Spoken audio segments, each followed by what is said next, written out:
Bonjour à toutes et à tous. Je vous souhaite la bienvenue dans ce webinaire de présentation de la méthode Destination Lecture, une méthode pour les grandes sections de maternelle éditée par la librairie des écoles. Je vous remercie bien sûr de votre présence cet après-midi. Nous allons rester à peu près 1 heure ensemble. Une première partie de présentation de la méthode avec ses objectifs, ses outils, sa démarche, son organisation pour l'année, pour la période et pour la semaine et la journée, bien sûr. Et puis ensuite, nous enchaînerons avec un temps de questions à la fin de la présentation, donc pour répondre à vos interrogations. Nous sommes donc Isabelle, que vous voyez à l'écran, Élodie et moi-même, 3 co-autrices de cette méthode. Nous avons travaillé ensemble à la conception de la partie consacrée à la phonologie et au vocabulaire, partie que nous allons aborder aujourd'hui, puisqu'il y aura un autre webinaire pour la partie écriture. Avant de commencer cette présentation, nous allons écouter et laisser la parole à Jean Nemo, qui est le directeur général de la librairie des écoles, pour une courte intervention. Bonjour à tous, je suis ravi d'introduire ce webinaire sur la méthode explicite de français pour la grande section de maternelle. Comme vous le savez, ça fait depuis quelques années avec la librairie des écoles que nous publions une méthode explicite de français en lecture et en écriture du CP au CM2. Et aujourd'hui, nous vous présentons la méthode pour la maternelle, une méthode complète pour apprendre à lire, écrire, comprendre la syntaxe, la grammaire, une méthode explicite et holistique que vont vous présenter aujourd'hui ces autrices, Florence Marie, Élodie Soupé et Isabelle Levreglio. Dans un second temps, nous ferons un webinaire spécifique sur l'écriture avec Julie Rinaldi. Je leur laisse la parole et je vous souhaite un très bon webinaire. Pour en venir à cette présentation de cette méthode, donc cette méthode de destination lecture suit une démarche d'enseignement explicite, comme on vient de vous l'annoncer. Et comme son nom l'indique, elle cible des compétences qui sont préalables à l'apprentissage de la lecture et de l'écriture, qui se fera bien sûr par la suite au CP. Donc, destination lecture n'est pas une méthode de lecture anticipée pour grande section. Elle cible simplement la construction de compétences essentielles à une entrée sécurisée au CP. Alors, des compétences en conscience phonologique, en conscience syntaxique, en vocabulaire et en écriture, en référence bien sûr au contenu des programmes de l'éducation nationale. Alors, nous avons fait le choix de décliner cette approche d'enseignement explicite à la maternelle, car nous pensons justement que cette approche est particulièrement intéressante pour ce niveau d'enseignement face à de jeunes enfants. Et tout cela en raison, bien sûr, des principes fondateurs de la démarche explicite. Ce qu'il faut retenir de cette méthode, c'est qu'elle est fondée sur cette démarche très connue maintenant, très structurée et ritualisée en 5 phases: l'ouverture de séance, la phase de modelage, la pratique guidée, la pratique autonome et enfin l'objectivation. En particulier, je voudrais insister parce que cela peut être différent des pratiques ou des manuels que vous suivez en classe. Elle permet de travailler autrement, avec une façon peut-être plus originale que ce qu'on connaît de l'approche en maternelle.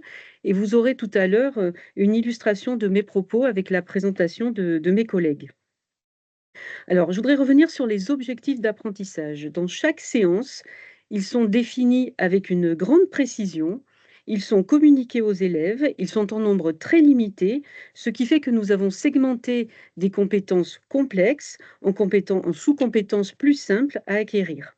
Les différentes étapes dans l'apprentissage sont ainsi marquées par une complexité croissante. Les objectifs sont précis et progressifs. Ensuite, je voudrais insister sur l'étape qui est certainement emblématique de la méthode explicite, cette étape de modelage où l'enseignant explicite son raisonnement et sa pensée. On dit qu'il met un haut-parleur sur sa pensée. Et donc, l'activité des élèves est initiée par cette phase qui est essentielle dans cette démarche.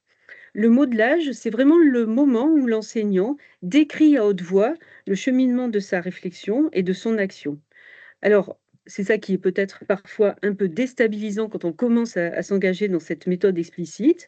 Cette phase va servir en fait de description de modèle, dans un premier temps à l'enfant, et elle sera suivie par différents temps d'engagement de ces élèves, de ces enfants, en groupe puis seul, des moments de rétroaction aussi essentiels à la métacognition, c'est-à-dire un retour du professeur vers l'élève. Enfin, cette démarche, et c'est ce qui est aussi important à retenir dans notre méthode, elle est ciblée, elle est programmée, elle est ritualisée surtout. Le cheminement et les activités sont parfois redondantes. Vous verrez que c'est assez souvent le même type d'activité qui revient, mais justement, c'est tout à fait intentionnel et c'est indispensable pour, les élèves de maternelle.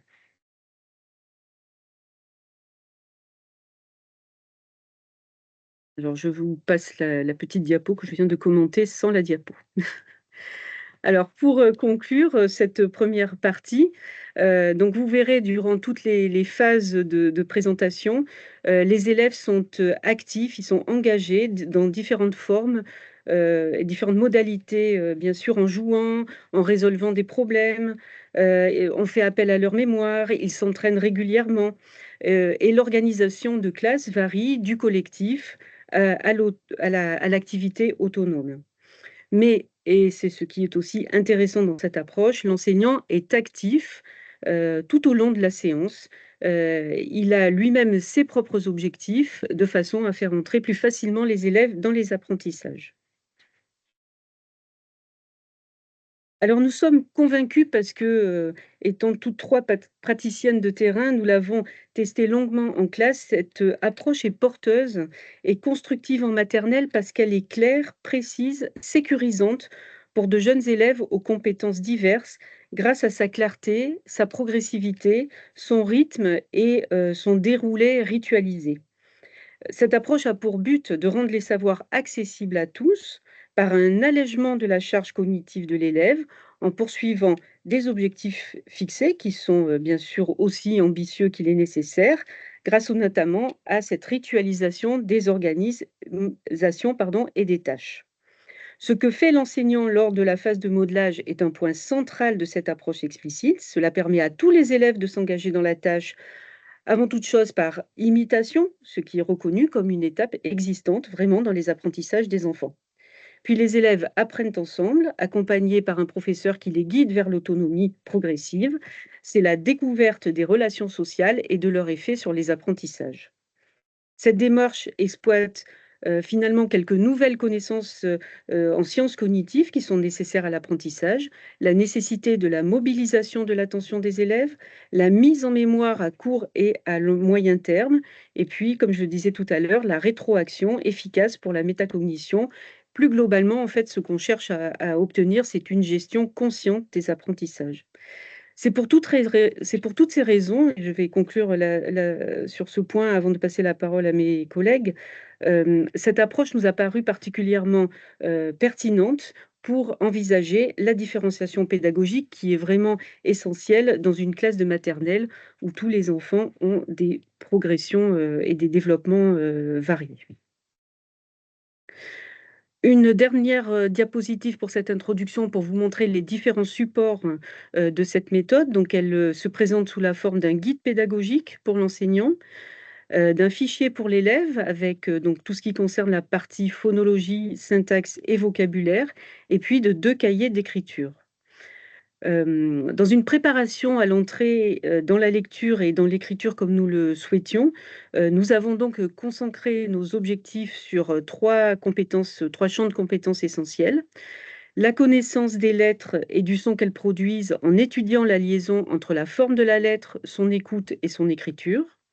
Le développement de la conscience phonologique, c'est-à-dire la capacité à identifier, discriminer et manipuler les sons de la langue.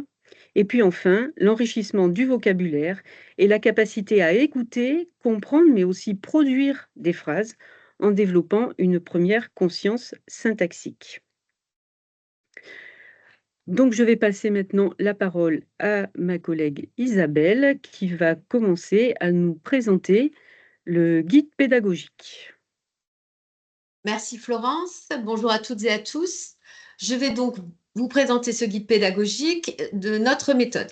Alors, il est conçu, comme son nom l'indique, pour vous guider et vous faciliter le quotidien de classe. C'est un guide de petit format, à spirale, et il est très facile à manipuler, ce qui était aussi important pour nous. Nous allons regarder maintenant le sommaire de ce guide pédagogique. Nous vous présentons les intentions pédagogiques de la méthode, la progression et le matériel à utiliser dans les premiers chapitres. Vous pouvez les voir à l'image en haut à gauche de la diapositive. Bien sûr, leur lecture est indispensable et nous vous la conseillons vivement. Vous voyez donc en dessous les contenus des 31 semaines que cette méthode vous propose. Nous avons opté pour 31 semaines sur les 36 semaines de l'année pour permettre une certaine souplesse. La progression d'écriture s'imbrique avec la progression de conscience phonologique et syntaxique. Donc, comme vous pouvez le voir à l'image, chaque semaine est numérotée et sous son encadré orangé, vous avez les activités d'écriture en violet et les activités de conscience phonologique et syntaxique en bleu. Ce guide est un outil donc unique à ces deux grands chapitres, ces deux entrées, mais aujourd'hui, comme l'a dit Florence, nous allons nous focaliser sur syntaxe et phonologie. Alors, nous avons choisi des lettres selon... Non, on reste sur la diapositive précédente. Des lettres selon une progressivité prenant en compte évidemment la réussite des élèves, tant sur le tracé des lettres que dans la reconnaissance des sons qu'elles produisent. Bien sûr, nous avons suivi, comme l'a dit Florence tout à l'heure, les préconisations institutionnelles pour trouver cette progressivité et scientifiques. Les deux onglets jaunes que vous voyez apparaître à la semaine 5 et à la semaine 7 sont là pour vous indiquer 2 semaines particulièrement détaillées.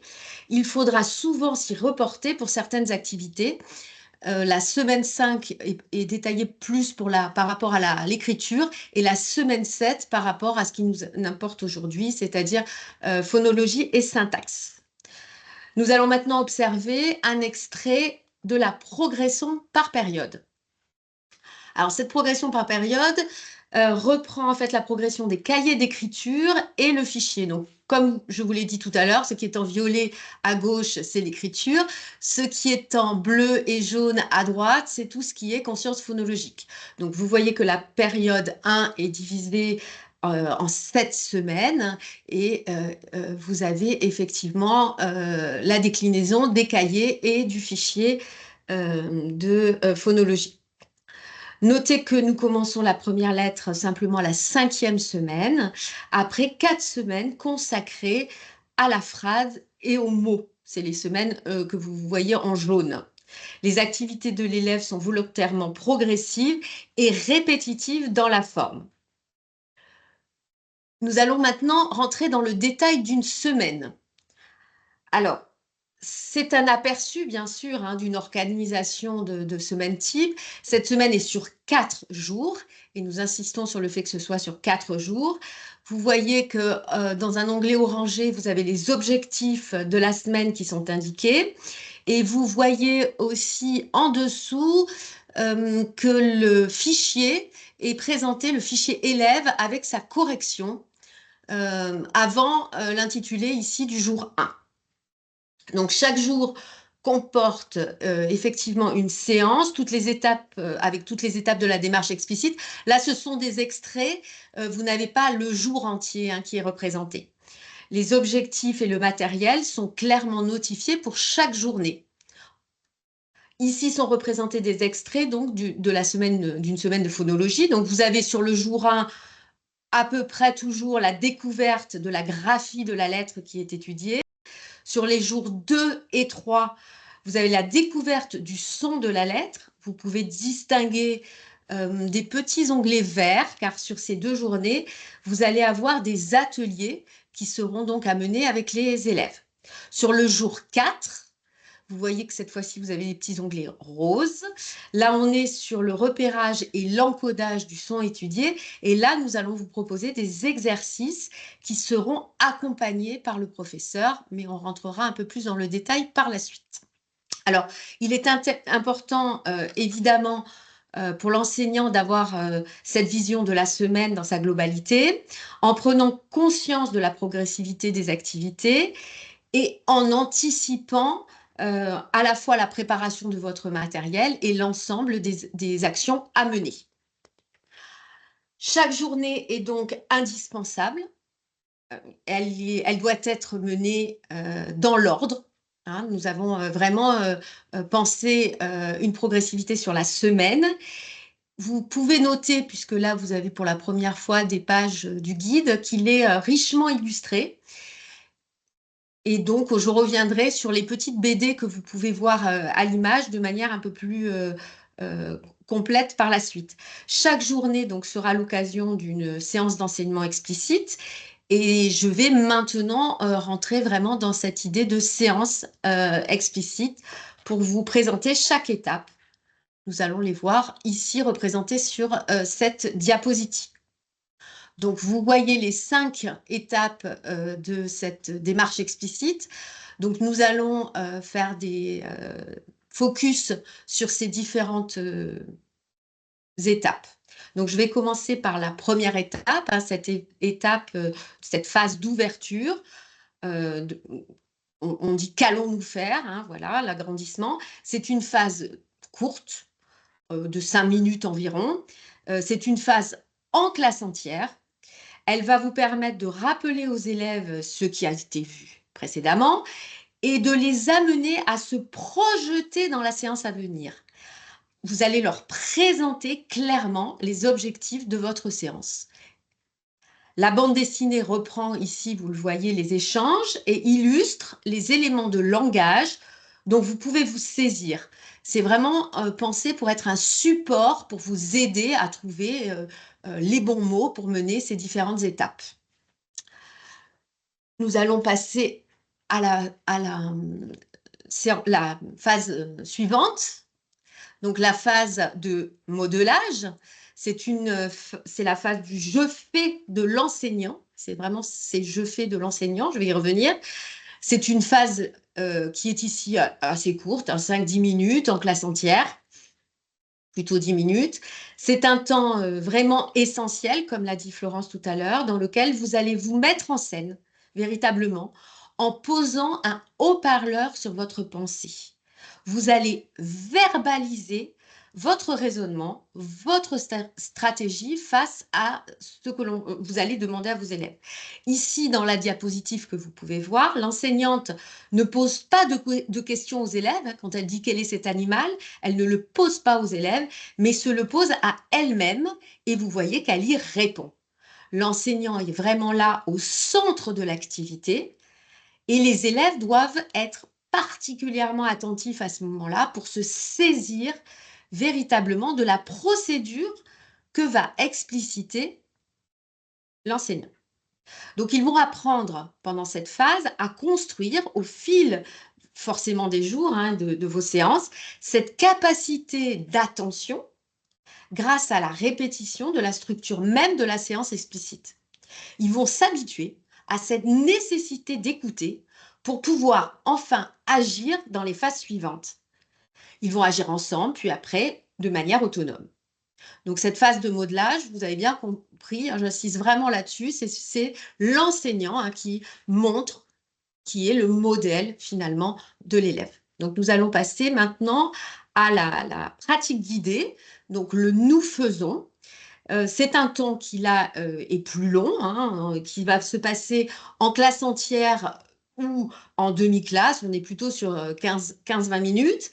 Les élèves vont reprendre là de manière systématique et répéter cette procédure qu'ils ont vécue de manière explicitée par l'enseignant pendant la phase de modelage. Alors là aussi, hein, on est véritablement sur une phase essentielle pour amener les élèves à l'autonomie. C'est une phase véritablement rassurante et les élèves sont accompagnés positivement par leur enseignant, mais aussi par leurs camarades. Donc, les élèves vont éprouver la procédure et c'est à leur tour de mettre un haut-parleur sur leur pensée. Comme ils l'ont vécu avec l'enseignant dans la phase précédente et comme vous pouvez le voir ici sur la diapositive. Je vous laisse quelques instants pour regarder. C'est ensuite donc le temps du je fais.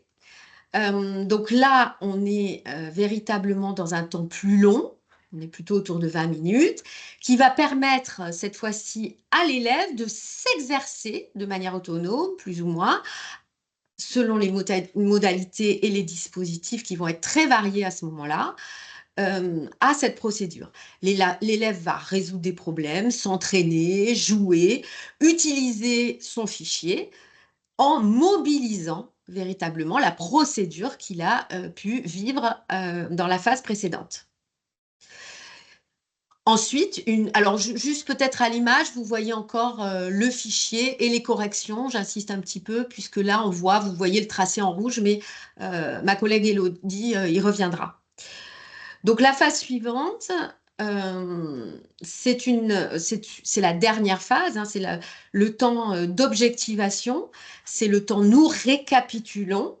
C'est une phase à nouveau en classe entière, courte, de 5 minutes environ, hein. Vous avez pu remarquer tout à l'heure, je pense en regardant les différentes images, que vous avez toujours en haut la modalité et le temps qui vous est indiqué sur la phase, ici en vert et en orangé.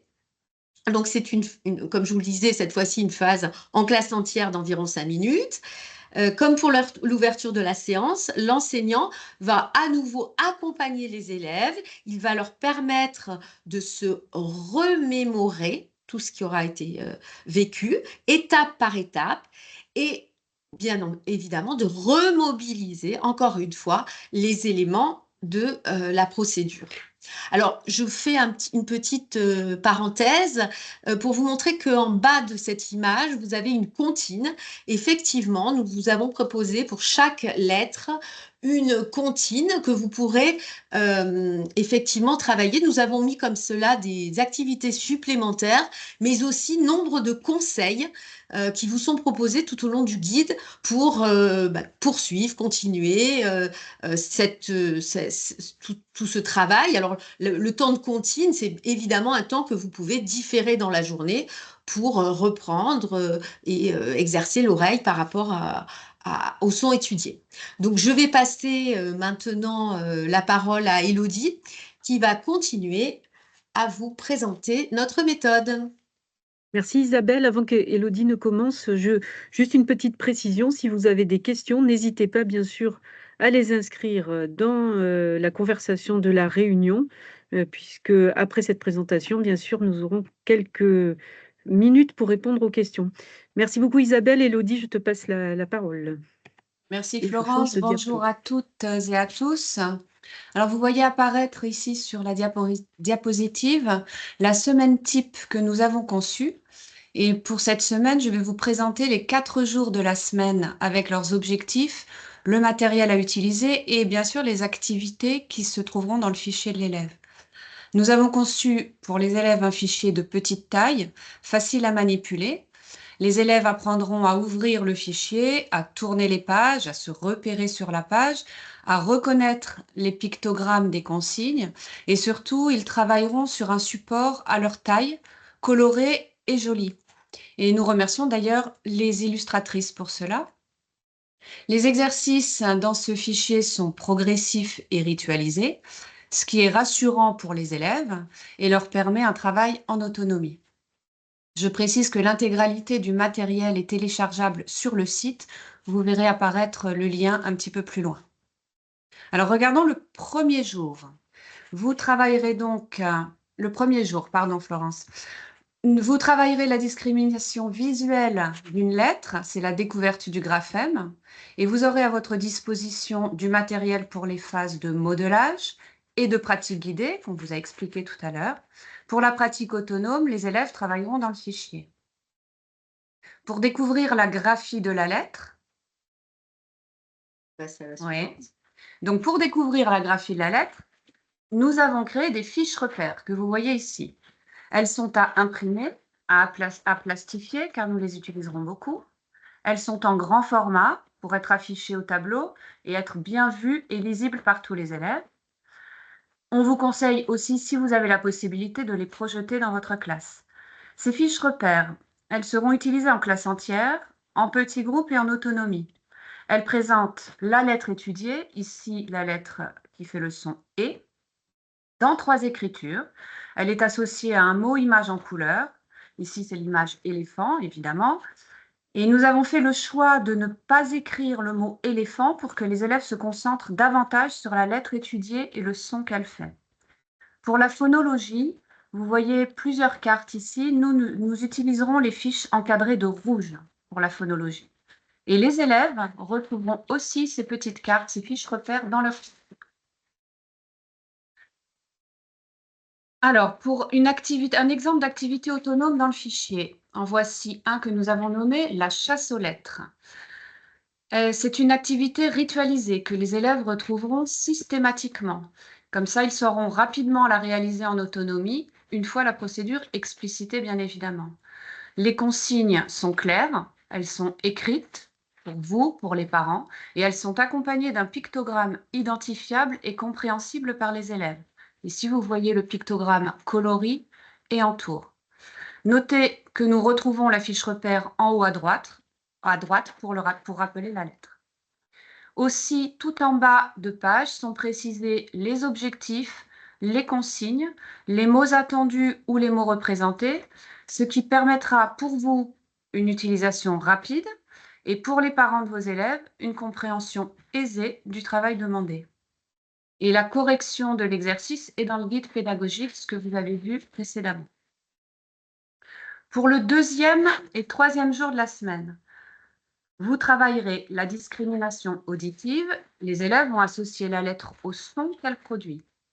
Pour cela, dans l'activité de modelage et dans la pratique guidée, vous utiliserez du matériel téléchargeable.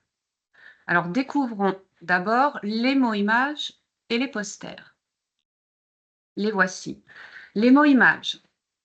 Donc, ils sont en grand format, très colorés, identifiables. Ce sont des cartes attrayantes. Les élèves auront plaisir à les manipuler.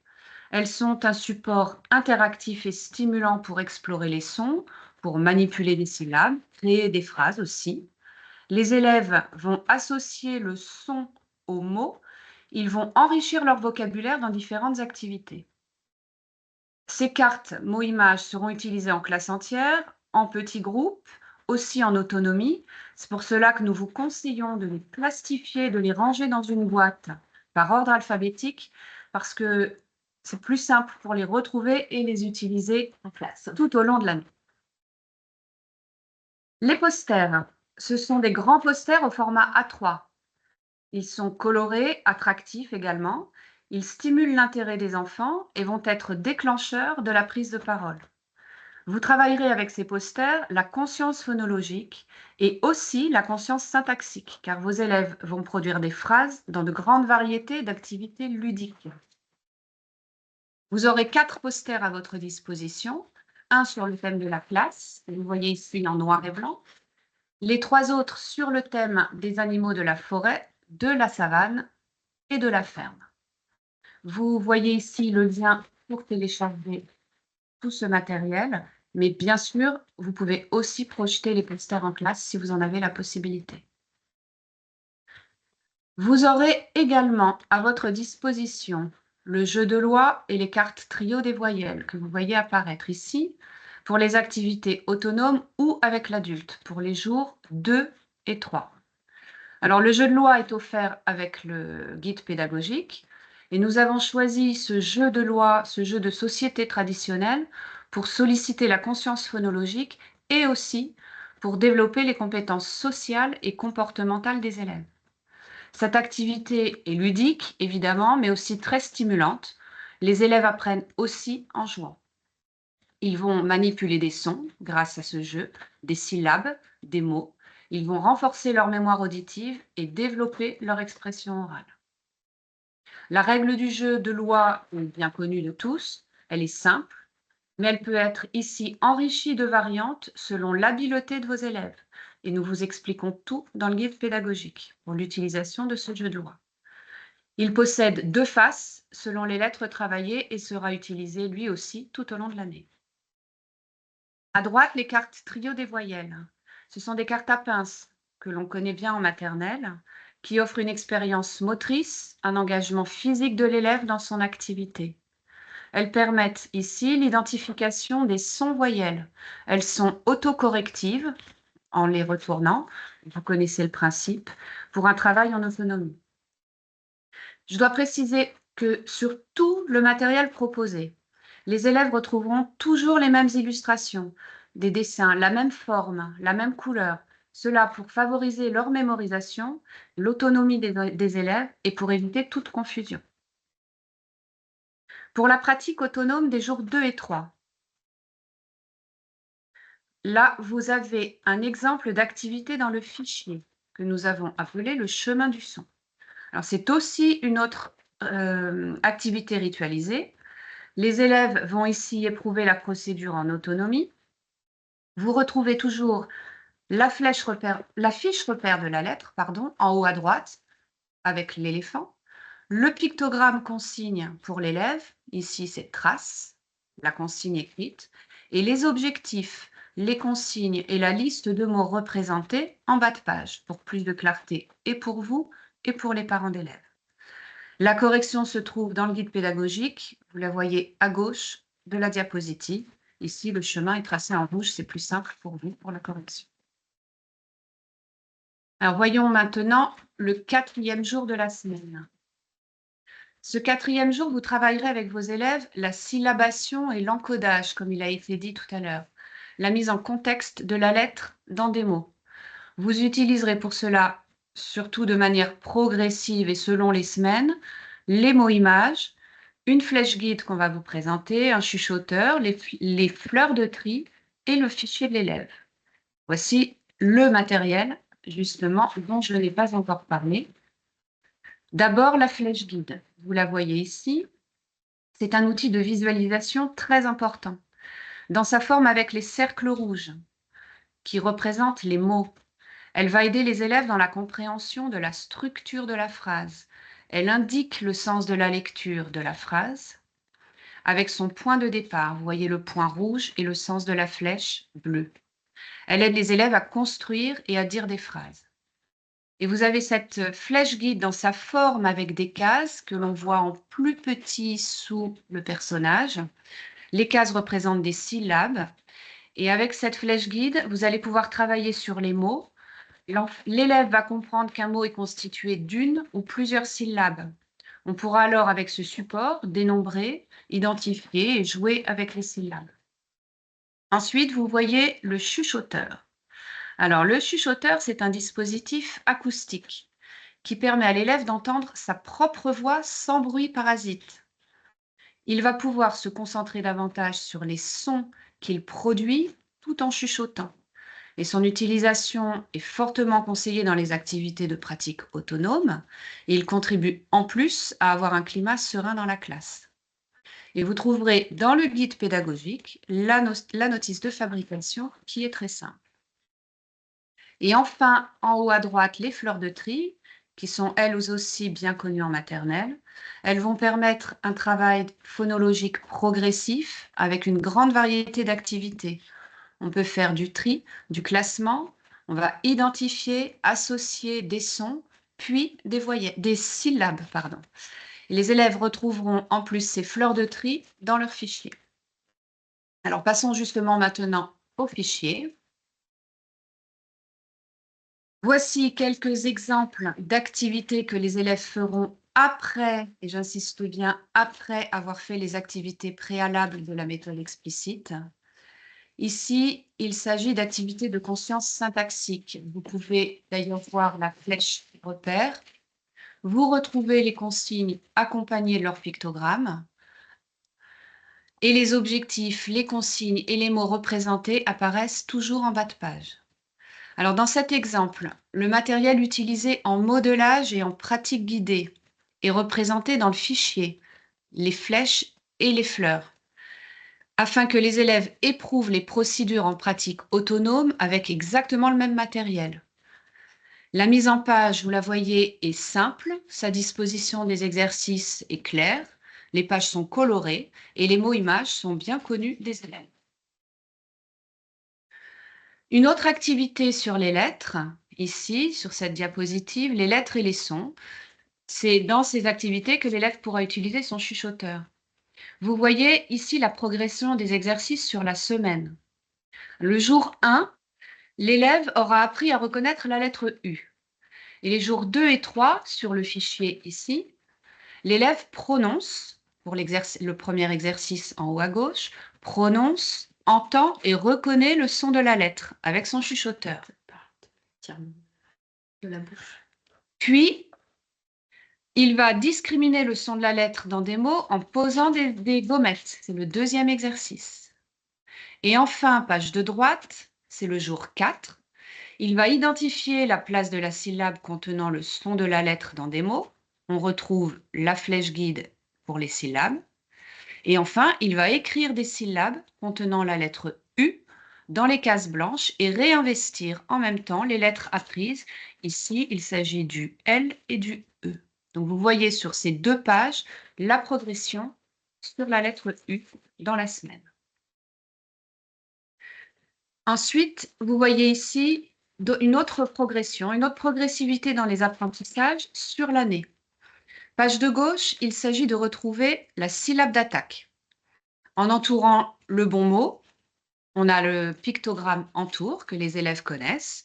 Ils doivent retrouver melon, la première syllabe d'attaque, et entourer l'image du menu. Regarder pour la dernière, repasser, etc. Ce sont des images qu'ils connaissent bien. Page de droite, et donc plus loin dans l'année, c'est un travail sur les rimes. L'élève doit relier les mots-images qui riment. Ici, ils devront relier, avec toujours ce pictogramme bien connu, le cheval au dessin, à l'illustration du carnaval. Le koala relié au chocolat. Et dans l'exercice suivant, qui est plus complexe, là, l'élève doit lire les syllabes, les étiquettes de couleurs, et entourer les mots qui riment avec ces syllabes. Par exemple, la syllabe ma qui apparaît en rouge, l'élève doit entourer le mot cinéma en rouge. Donc, les consignes sont de plus en plus complexes. Sur une autre page, ici, vous avez un exemple de page de révision. Vous voyez la progression dans les apprentissages encore. Il s'agit de manipuler, de fusionner les syllabes pour créer des mots. C'est le célèbre jeu du rébus que tout le monde connaît. C'est une activité amusante pour les élèves et aussi très complexe. Ils vont devoir reconnaître le cerf, monosyllabique, le pan et construire le mot serpent. Il est très important de bien savoir ici que les élèves n'écrivent pas mais dessineront leurs réponses dans la case blanche. L'essentiel est d'associer les 2 mots monosyllabiques. Et pour finir, vous voyez sur ces 2 pages, de fichiers qui arrivent à la fin de l'année, que grâce à notre méthode destination lecture, vos élèves parviendront à la fin de l'année à écrire et à lire des mots et des phrases simples. Ici, ils vont isoler un mot d'une phrase, page de gauche, et sur la page de droite, lire et comprendre une phrase entière. Je rappelle encore une fois que l'utilisation de ce fichier, de tous ces exercices, vient après la démarche d'enseignement explicite que vous aurez menée dans votre classe. Et c'est essentiel. Voilà, Florence. Merci beaucoup, Isabelle. Merci beaucoup, Élodie, pour cette présentation. J'espère que nous avons, nous vous avons donné un aperçu assez clair de notre approche. Je vois que quelques questions apparaissent dans la conversation. Je vais juste terminer peut-être cette présentation.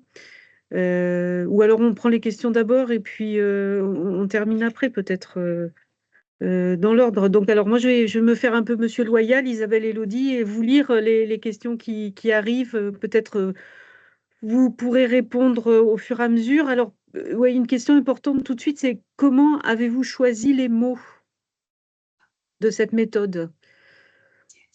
Alors, nous avons cherché des mots par rapport aux lettres que nous avions sélectionnées, évidemment.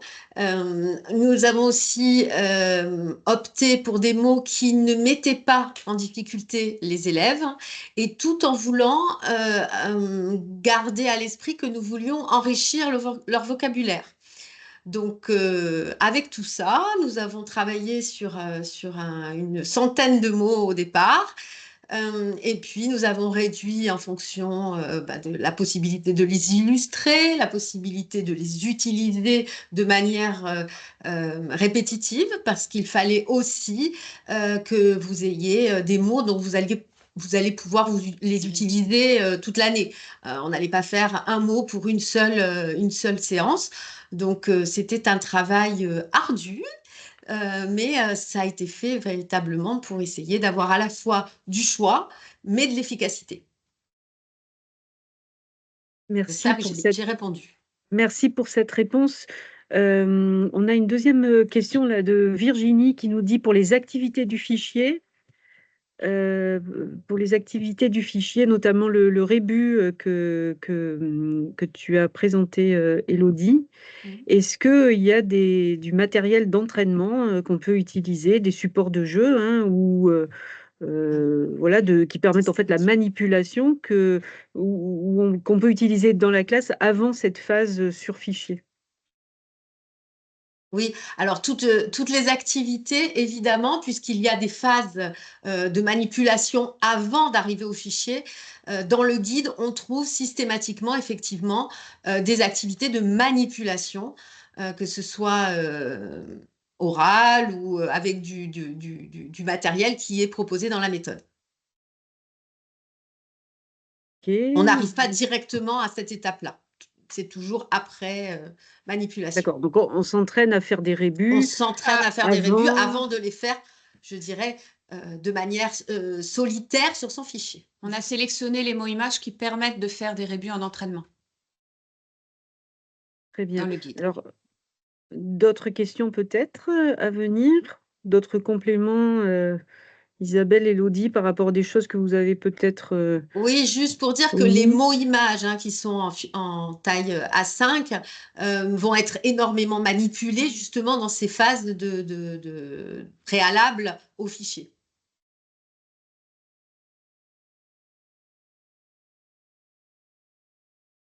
Une autre question?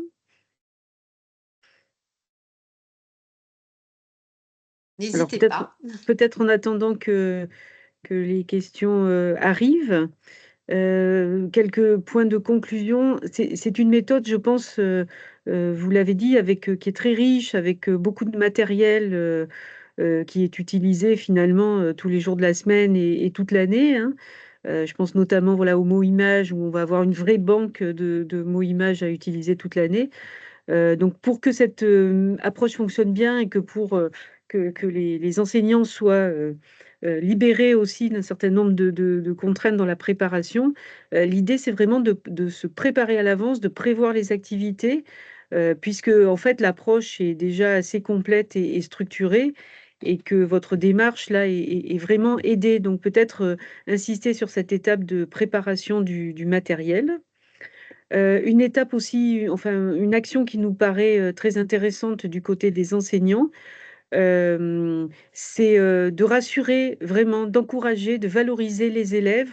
En fait, c'est tellement répétitif, c'est tellement finalement ritualisé, que tous ceux qui peuvent être encore ressentir des difficultés ou n'être pas forcément à l'aise avec cette manipulation des sons de la langue, finalement soient rassurés par les relations que vous allez établir avec eux, et toute cette attitude favorisant finalement l'entrée dans les apprentissages, même pour ceux qui sont moins habiles. Et puis surtout aussi une nécessité de communiquer, d'expliciter tout le temps ce que vous faites pour rendre les apprentissages concrets. Il faut dire aux élèves hein, ce qu'ils sont en train de faire, ce qu'ils sont en train d'apprendre. C'est extrêmement important pour eux, c'est extrêmement important dans les relations aussi au sein de la famille. Donc n'hésitez pas à beaucoup parler avec vos élèves de ce qu'ils apprennent en classe. Alors, on a eu entre-temps quelques autres petites questions. Alors, Emmanuel qui nous dit: «J'utilise cette méthode que j'apprécie particulièrement. Alors, j'ose pas poser la question, est-ce qu'il y a une suite pour le CP? Mais quelle suite pour le CP?» Mesdames?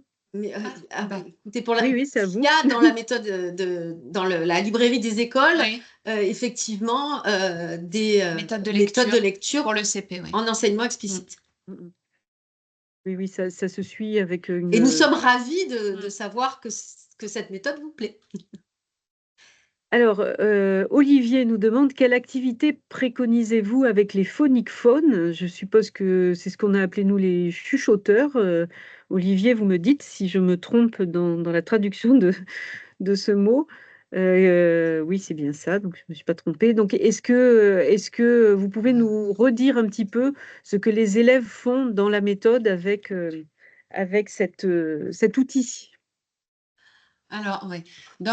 Le chuchoteur permet aux enfants de prononcer les sons des lettres de certaines syllabes à voix basse. Donc, ils peuvent travailler vraiment en plusieurs groupes avec leur chuchoteur à plusieurs en même temps. Et ils ont un retour direct du son à leur oreille, ce qui leur permet de vraiment discriminer le son de la lettre ou le son des syllabes, les combinatoires. Et ça se fait dans énormément d'activités en autonomie. On le Euh, retrouve sous forme d'atelier, sous forme d'activités guidées. On l'utilise de manière diverse dans le guide. Enfin, je vous je réponds, propose de l'utiliser. je réponds un petit peu à votre place, mais le chuchoteur, on peut le conserver, ou on peut le fabriquer avant la grande section, on peut le conserver après la grande section, par hasard.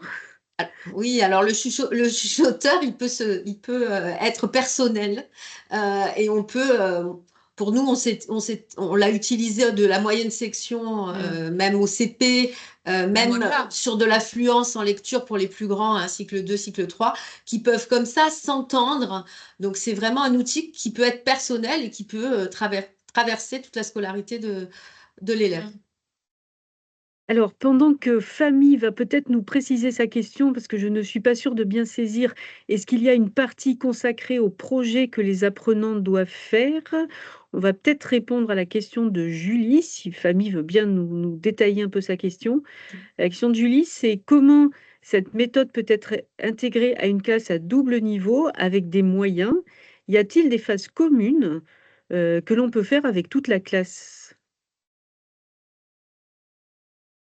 Alors, je dirais que on peut déjà prendre les élèves de grande section, puisque quand on est dans une classe à double niveau, justement, ça va lui permettre de travailler avec son groupe de grande section. Pour ce qui est des moyennes sections, quand on va être sur, par exemple, un son et qu'on va véritablement, on a beaucoup travaillé sur ce que ça fait au niveau du visage, par exemple, quel geste, au niveau de la prononciation, ce sont des choses qui peuvent tout à fait être entendues par des élèves de moyenne section. Et de toute manière, les élèves qui vont répondre facilement à ce type d'exercice peuvent se raccrocher finalement aux élèves de grande section. Après, pour ceux qui sont plus en difficulté, ça sera de toute façon par imitation, ils vont petit à petit quand même trouver aussi des éléments qui peuvent les amener vers le travail spécifique de grande section. Est-ce que c'est gênant, par exemple, je complète la question, que les élèves de moyenne section voient déjà les mots images, ou les différents supports finalement d'activité, mais notamment les mots images, toutes les cartes qui servent aussi à l'apprentissage du vocabulaire et qu'ils Le le vocabulaire découvrent, par va exemple. s'enrichir. Non, il n'y a aucun problème pour que les moyens, justement, enrichissent leur vocabulaire aussi. Ils peuvent très bien connaître les cartes, les mots images dès la moyenne section et après aborder véritablement la méthode en grande section avec le fichier après. Il n'y a aucun souci pour qu'ils puissent Je découvrir dirais les cartes. voilà, de ne pas mettre les élèves de moyenne section sur le fichier, Voilà. de ne pas les mettre dans certaines activités qui sont quand même plus complexes, mais tout le travail, on va dire, oral, etc., et l'utilisation de ces mots images, au contraire, ils seront renforcés pour leur année de grande section par rapport à la connaissance justement du vocabulaire. Merci. Alors ensuite, une autre question. Est-ce que vous utilisez, pardon, les gestes pour l'apprentissage type la méthode Borel-Maisoni? Alors non, c'était effectivement un choix de ne pas multiplier les types d'entrées. Par contre, nous avons véritablement repris les gestes de prononciation, hein, leur faire bien comprendre quand on étire finalement le son, si la bouche est ouverte, si la langue est collée au palais ou aux dents, etc. Donc de leur faire prendre conscience avec leur corps des choses, hein. On a incité, on a proposé aussi des activités vraiment avec le corps, même pour compter des mots, etc. Mais nous ne sommes pas allés sur Braille-Mosoni. Alors, est-ce que je reprends la question de famille du coup, est-ce que cette méthode applique la pédagogie de projet? Alors, à l'instant T de la phonologie, non, ce n'est pas une pédagogie de projet.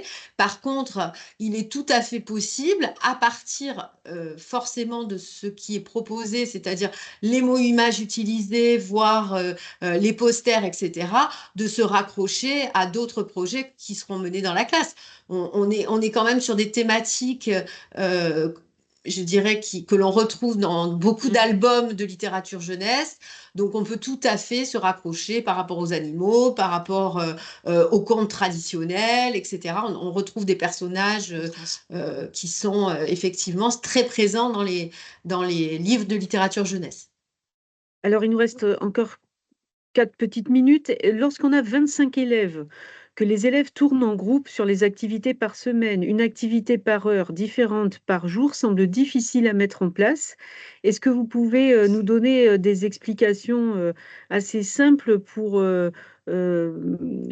expliquer l'organisation du temps avec cette méthode? Alors, d'abord, il n'y a pas d'atelier qui tourne sur la semaine. Nous avons des ateliers qui éventuellement tournent sur le jour 2 et le jour 3, c'est-à-dire donc 2 ateliers à faire le jour 2 et 2 ateliers à faire le jour 3, donc en inversant les ateliers entre le 2 et le 3 pour l'ensemble des élèves. Sinon, il n'y a pas d'atelier tournant sur les 4 jours. Donc, une activité, Ça a été pensé un type réellement d'activité par journée, quoi. pour des élèves, pour une classe de 25, enfin 24, 25 élèves, hein, comme c'est préconisé en grande section de maternelle. Après, effectivement, pour les classes dédoublées, c'est encore plus facile, mais il y a tout est expliqué dans le guide pédagogique de manière à vous faciliter les activités. Et il y a beaucoup d'activités en autonomie de manière à permettre justement cette répartition dans la classe. Alors D'autre part, il est tout à fait envisageable, excuse-moi Florence, d'avoir des activités de phonologie avec certains groupes et puis d'autres activités en parallèle dans la classe. Alors, j'accélère un peu pour qu'on puisse répondre aux dernières questions. Ma directrice souhaite que nous travaillions à partir de la méthode des alphas. Est-ce que c'est envisageable de combiner 2 méthodes? Peuvent-elles être complémentaires? Les alphas viennent éventuellement compléter les sons, mais je dirais que c'est un petit peu dommage de multiplier les entrées. Et je pense que la simplicité est toujours à privilégier. Je pense que ça va complexifier la tâche des élèves. Après, s'ils sont représentés dans la classe ou si c'est de manière anecdotique de leur avoir raconté l'histoire des alphas pour donner envie de travailler les lettres, pourquoi pas? On peut aussi tout à fait regarder les petits dinosaures là qui racontent les lettres sur Lumni ou des choses comme ça. Mais ça vient, je dirais, ça vient de manière anecdotique. Disons que la méthode est un apprentissage construit et structuré et que mélanger les sources aussi, c'est peut-être pas, ça va un peu compliquer la compréhension des élèves. C'est ça que tu nous dis, Isabelle. Alors je finirai tout à l'heure par un petit compliment. Merci à la personne de patienter. Quand vous avez prévu votre webinaire sur la partie vocabulaire, on n'en avait pas prévu, mais si la librairie des écoles souhaite qu'on complète cette présentation, on le fera bien volontiers avec un grand plaisir. Ensuite, pour l'activité orale, est-ce qu'il y a des historiettes ou est-ce que vous vous concentrez sur l'affiche seulement? Très brièvement, Élodie ou Isabelle? Il y a des comptines. Oui, Il y a c'est des très bref comptines là. et Non, non, sur les Les pour posters? l'activité orale. Oui. Est-ce qu'il y a des historiettes ou est-ce que vous vous concentrez sur l'affiche, sur le poster seulement? C'est sur l'image. sur l'image et Donc, c'est eux qui vont construire justement les phrases. Ce Oui. sont les élèves qui Qui vont construisent les voilà. phrases. Après, rien n'empêche de construire effectivement des histoires. alors Yann, excusez-moi, en effet, j'ai oublié votre question. Donc, proposez-vous des activités de découpage des mots ou des jeux d'inversion sans écrit ni image, juste à l'oral? Oui, au niveau des quand nous travaillons les syllabes, on fait des jeux d'inverse, on supprime, on inverse, on fait des répétitions de syllabes. Il y a des jeux comme ça, avec les images. Alors, je termine avec le commentaire d'une collègue qui nous dit: «En tant qu'enseignante d'arabe langue étrangère, je vous remercie pour cette présentation et pour ce précieux partage qui va m'aider à améliorer mes pratiques d'enseignement en se basant sur la méthode explicite». Et puis pour terminer, malheureusement puisqu'on arrive au terme de ce webinaire, quelques mots pour vous dire d'abord que vous avez des possibilités de formation, sur le site de la librairie des écoles, des formations, pour, différents niveaux et différents cycles. Donc, profitez de cette possibilité qui vous est donnée. On vous a rappelé en fin de cette présentation de diapositive quelques références qui sont vraiment les références de base hein, relatives à l'enseignement et à la démarche d'enseignement explicite. Et puis, un dernier mot pour vous dire bien sûr merci pour votre présence cet après-midi. Si vous avez des questions, vous avez l'adresse de contact de la librairie des écoles. Et puis, vous avez aussi la possibilité, bien sûr, d'aller consulter le site de la librairie des écoles pour regarder tous leurs ouvrages. En tout cas, en ce qui nous concerne, on reste à votre disposition à distance si vous avez d'autres questions plus précises sur l'utilisation de la démarche et de la méthode. Et j'imagine que la librairie des écoles nous fera passer vos questions. Donc, merci encore une fois à tous. Merci Isabelle et Élodie pour ce moment cet après-midi. Au Merci. revoir à tous. Merci, au revoir. Au revoir.